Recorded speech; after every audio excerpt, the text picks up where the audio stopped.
মাতা আর পিতা দুজনের মধ্যে ভাগ হয়ে যায়, কিন্তু শিষ্য কেবল গুরুরই হয়। কিন্তু তুমি এই প্রশ্ন করলে কেন? আমাকে এই সিদ্ধান্ত নিতে হবে মামাশ্রী যে আমি শিষ্য হব না পুত্র। জ্ঞান কোনো পৈতৃক সম্পত্তি বা দায় হয় না বৎস, যে পিতার থেকে পুত্রের কাছে চলে যাবে। জ্ঞান তো অর্জন করতে হয়, আর যে এটা অর্জন করবে জ্ঞান তারই অধিকৃত হবে। তাহলে তো আমি পিতাশ্রীর শিষ্যই হব। যথাস্থান, শরীর সোজা, চোখ লক্ষ্যের ওপর। আদান।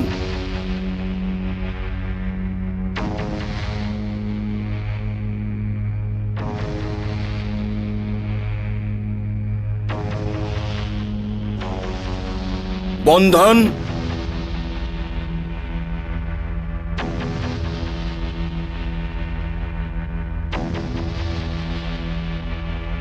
সন্ধান।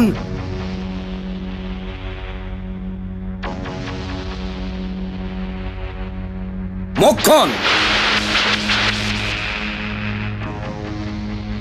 সন্ধান, মক্ষণ।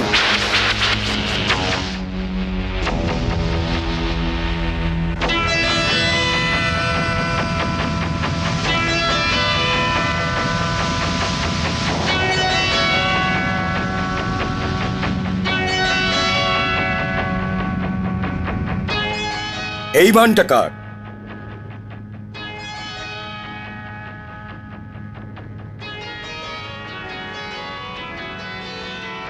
আমার পান গুরুদেব।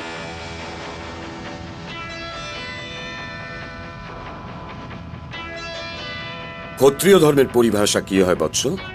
অন্যায় আর অত্যাচারে পীড়িত দিন দুঃখীদের ডাক শুনতেই অস্ত্র ওঠানো শাস্ত্র ধর্ম গুরুদেব।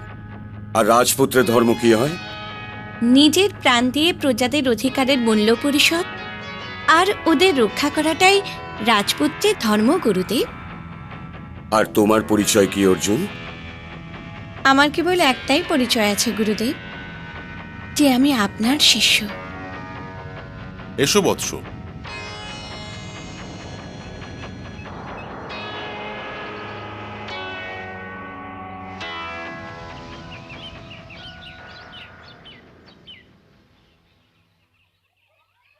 প্রণাম পিতাশ্রী।